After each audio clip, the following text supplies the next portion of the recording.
This week in The Dawn of X, Emma Frost is on an emotional roller coaster of mourning and revenge. Kate Pryde is finally resurrected, and Krakoa is once again invaded. But this time their target isn't Professor X.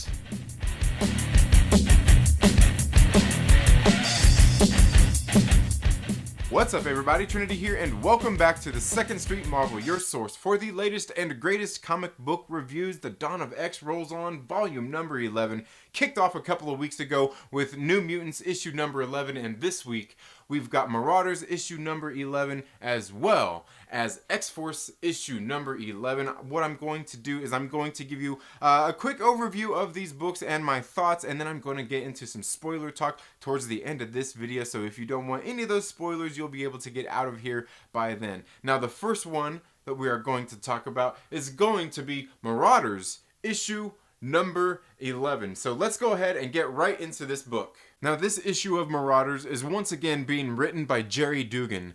Stefano Caselli is the artist, Edgar Delgado is the color artist, VC's Corey Petit is the letterer, Tom Muller on design, and Russell Dodderman and Matthew Wilson are the main cover artists. Now, this issue starts off with all of the mutants gathered there on Krakoa, as we see they are gathered around to lay Kate Pryde to rest by sending her out into the ocean and setting her body on fire, as another attempt at resurrecting her had once again failed. We see that Emma Frost seems composed, but once she gets behind closed doors, we can see that she breaks down. Now, here in the meantime, we see also that Lockheed finally returns to Krakoa, and she goes and she meets him and she reads his memories and sees those last few minutes that he was there aboard the Marauder. So she ends up taking Lockheed to the healer, and she immediately contacts Xavier and asks him if they can give it one last shot at resurrecting Kate Pryde, to which his response was something that's very quite telling.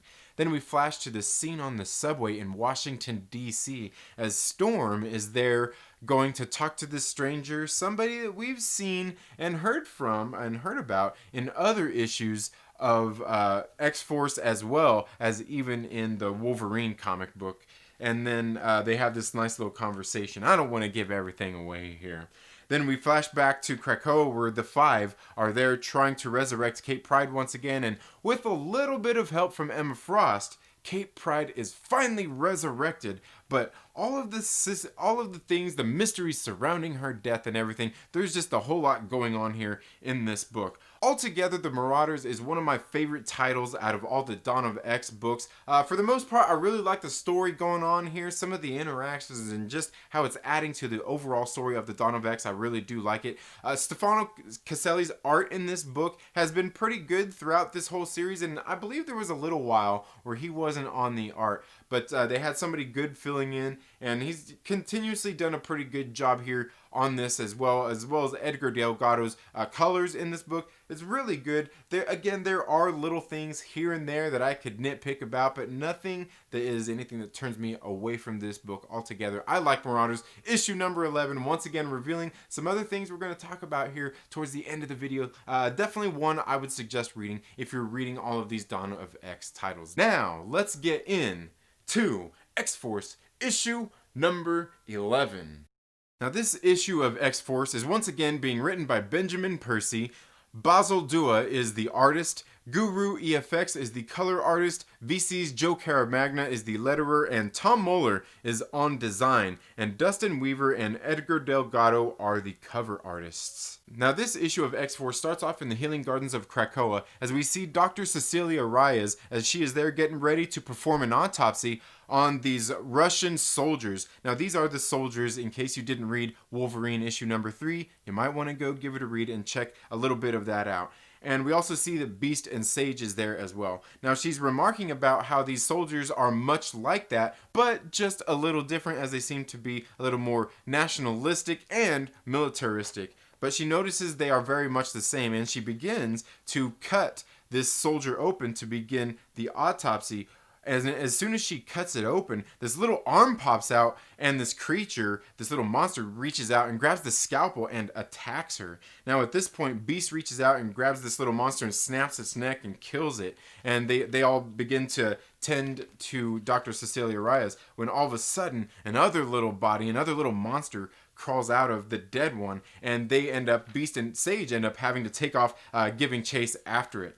Then we flash to Domino as she goes to the Savage Lands, where we see that she's having a conversation with Colossus, Piotr Rasputin, as he is there tending to the crops. She's getting him to go back to Krakoa so they can go out and find all these bad guys who are the Flower Cartel, all these people who are doing all these things, because there's just a whole lot going on. They need him, as he is one of their toughest soldiers. And he says that he don't want to go. He's happy there tending to the flowers of Krakoa. And we also meet a very strange person here that is there with along with Colossus.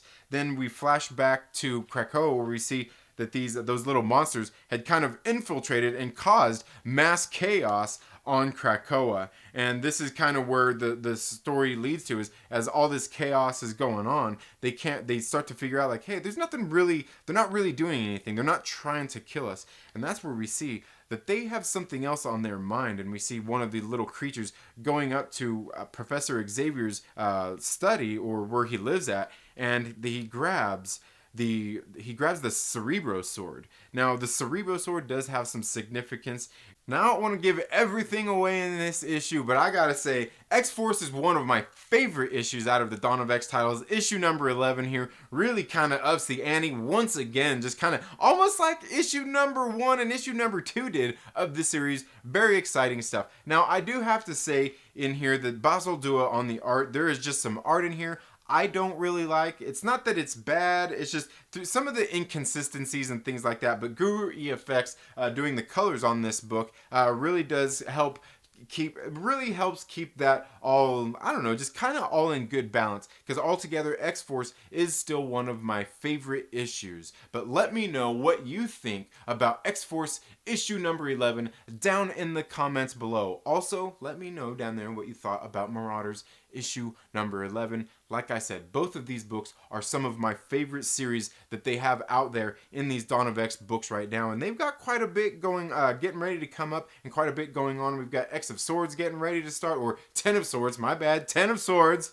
my bad, getting ready to start up here pretty soon. I believe in the next couple of weeks that will be kicking off. Now, I know a lot of people are talking about the 10 of Swords and how it's this, this event with all these tie-ins and everything. For me, I've been trying to say that I think it's really more like a faux event, where they've got this event going on that is basically all of the Dawn of X books that are already going on, and they've got 3 additional titles being tied into it to make it like this little mini event. It's not really like an event. I think it's just like they're trying to tell you, go out and read all these books for at least this long. But that's just if you ask me. I've been reading them all anyway, but I want to know what you think about all of these books. What titles are you reading out of the Dawn of X, and what have you thought about all of these books so far? Now, with all of that out of the way, let's go ahead and get into a little bit of spoiler talk and some of the things that I want to talk about here in these issues. Now, let's get into Marauders issue number 11, okay? Some of the things that were going on here are very interesting. They were talking where they seen that Kate Pryde, they had killed, lost another body. They didn't know that her body was still viable and everything, the husks. But I thought it was kind of funny how Nightcrawler was asking how many husks there were towards the end. They were saying like 100 times, and they said it was only 18. And Nightcrawler's there like 18, and he was asking about that, and it seemed really weird. I'm not sure what it was about that kind of just. I'm not sure what that thing was with the 18. Do you know what that was with the 18? I'm not sure if there's, because I was sitting there thinking, well, they've got 18 Kate Pryde husks out there that are just out there, viable husks. Maybe somebody finds it and uses one of those husks. But then we also see that they set the thing on flames as well. So they set it on fire. So I don't know. I guess chances of that happening might be slim, but maybe the body sank to the bottom of the ocean and everything before it was cremated or before it burned. I don't know, but I wouldn't think that they would take that chance. Also, some of the other stuff in here where we see Emma Frost kind of losing it, and just she's ready to get the revenge on Sebastian and everything. And then once Kate Pryde gets resurrected, like these ladies, they're getting ready to exact some revenge. That I think it's going to be very interesting to see what goes on with everything that's been happening in this story. Now, the other stuff I found very interesting, and my biggest takeaways in this are when Storm goes to meet with this Dolores on the subway. Dolores was the one we seen that she had that transcript from when she had called Jeff Bannister in issue number 3 of Wolverine. Very interesting stuff going on there. That conversation that she had with Jeff Bannister, and some of the things that she said in this book, where she's sitting there kind of talking about Storm and how, you see that she likes Storm and she's trying to do some good here, but I think it's all under the guise of looking good when she really has bad intentions here, because obviously here at the end, these top secret eyes access only thing, the white page on here, some of the things that she says in her report there, that her family is dependent on the drugs right now until they find a generic replacement for it. So she's obviously not on the mutant side, and it almost makes me wonder if maybe she had something to do with the people who sabotaged those Krakoan drugs in the first place, where we can see that there's a lot of collusion going on here, like between what we've seen before with Orcus and all of those organizations that were going on that we were first introduced to through there. They had everybody in there. They had people from Hammer, AIM, SHIELD, SWORD, everybody from all over, Hydra.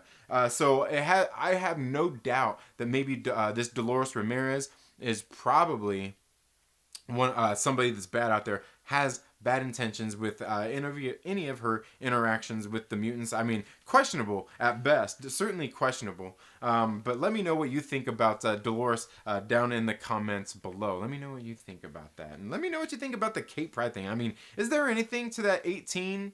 And I know some people probably didn't like about Emma Frost how, the husk, how she had to break out of that husk and everything. Like, I thought it was a little bit cheesy, but hey, I know I heard some people talking about thinking, like, is that going to be her explanation for why she can't go through the Krakoan gates? I sure hope it's not, but it could be, and if it is, seems a little bit silly, but it's okay. She gets to sail the high seas anyway. But let me know what you think about those things down in the comments below, and if you have any theories of your own before we get here into issue number 11 of the X-Force. Now, there is so much to unpack here from this one, where we see they did have the Russian soldiers, and they were talking about them being like Russian nesting dolls, and they said the exact same thing in issue number 2 of X-Force when they were dissecting those bodies that had infiltrated, of those soldiers who had infiltrated Krakoa and killed Professor Xavier.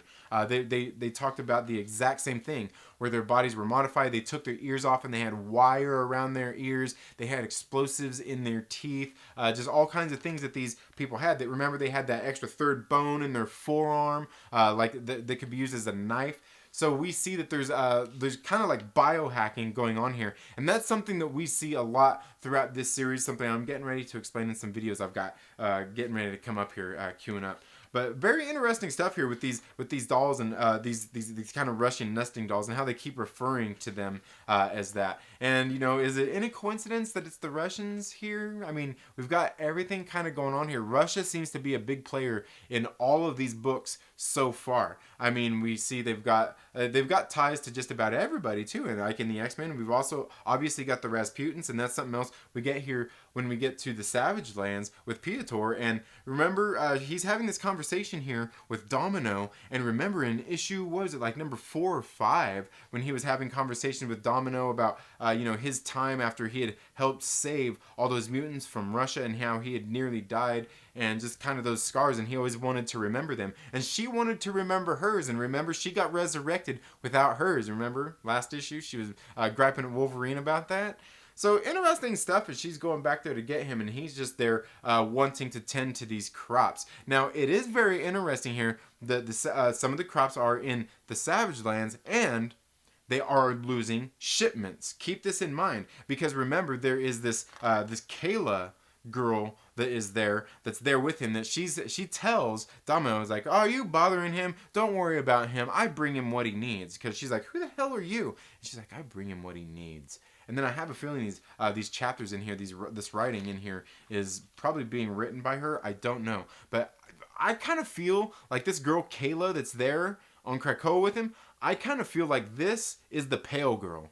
The Pale Girl from the Wolverine series and everything. I have a feeling that Kayla is the Pale Girl. Let me know what you think about that down in the comments below. I mean, to me, it just seemed kind of obvious, just from the way she looked and just kind of the way everything was going on. I mean, she didn't even know Domino didn't even know who she was. So I don't know. It seems a little bit fishy, but also she didn't want him going back to Krakoa and joining the forces there neither, where all the chaos had kind of broken out. But then the other thing of significance that I see, you know, like obviously we see they get away with the sword out of Krakoa. I really like the way they got the sword out of Krakoa through that gate by stabbing Kid Omega with it and then kicking him through the gate, because I don't believe these little dolls, these little monsters can go through the gates, because while they are using some of the similar stuff that the mutants are, some of the similar like tech and things for their bodies as far as things like that, you know, like the regenerative limbs and all that stuff, they're like you know, just like the weaponry that we see the Forge even making, we see that yeah, obviously they're not mutants, so they can't walk through. And remember, they had those graphs before of Domino, so you know they identified as mutant. Interesting stuff going on there. But these dolls, they go after these little monsters. They go after the Cerebro Sword. Now, it's very interesting about the Cerebro Sword. This, again, is another callback to issue number 2 of X Force. And they explained in there what the significance of it was, too. The Cerebro Sword, while it is now a weapon, it is a sword, you can use it to go hurt somebody. We also know that it has all of the stored data that Cerebro had inside of it. Because remember, they're using that, what was it, the Kree or Shi'ar technology, those crystals and everything to make Cerebro and all of that stuff. All that information is still in Cerebro. So them getting that Cerebro sword is very serious stuff. Don't take it lightly. And also we know that this is going to be playing into the Ten of Swords as well. And we've seen the Rasputin's brother there at the very end. I can't remember his name off the top of my head, but we see him there at the very end of the book. And remember, in that same book where Piotr was sitting there talking to Domino about those things, when they were there on the beach, he was painting a picture of his brother. So there's a lot going on here, and I have a feeling in the next issue, you know, I know I've heard some other people, you know, and I kind of was too. You see on the cover there, you see Omega Red, and you see Colossus sitting there going at it, and they're not going at it yet. And then this week we've got Omega Red on the cover of Wolverine 2. Ooh, we're watching you, Marvel. We're watching. But altogether, there's some very significant things going on here, and I think in X-Force issue number 12, we are going to see that head-to-head with Colossus and Omega Red. And let's not forget, Omega Red is actually working for the vampires. Let's not forget about that. But anyway, guys, let me know what you think about all of these things down in the comments below. What you think about my theories and different things like that. If you have anything to add to them, I'd love to hear those thoughts. Let me hear all of those things down in the comments below. And if you have anything else to add, you have other stuff, if it's referencing something else, let me know. Because I'm telling you, the comic book community here on YouTube is absolutely great. There are a lot of people that come in here and they comment on the videos and they tell me things that I didn't know. A lot of you are more into the history and some of this stuff. You've been reading some of these X-Men books for a lot longer than me, and it's really great learning from you all and getting all of that input that you guys are giving me. It's really great interacting with you all down in the comments. So please leave any of your thoughts, theories, and comments down below. I would like to hear those.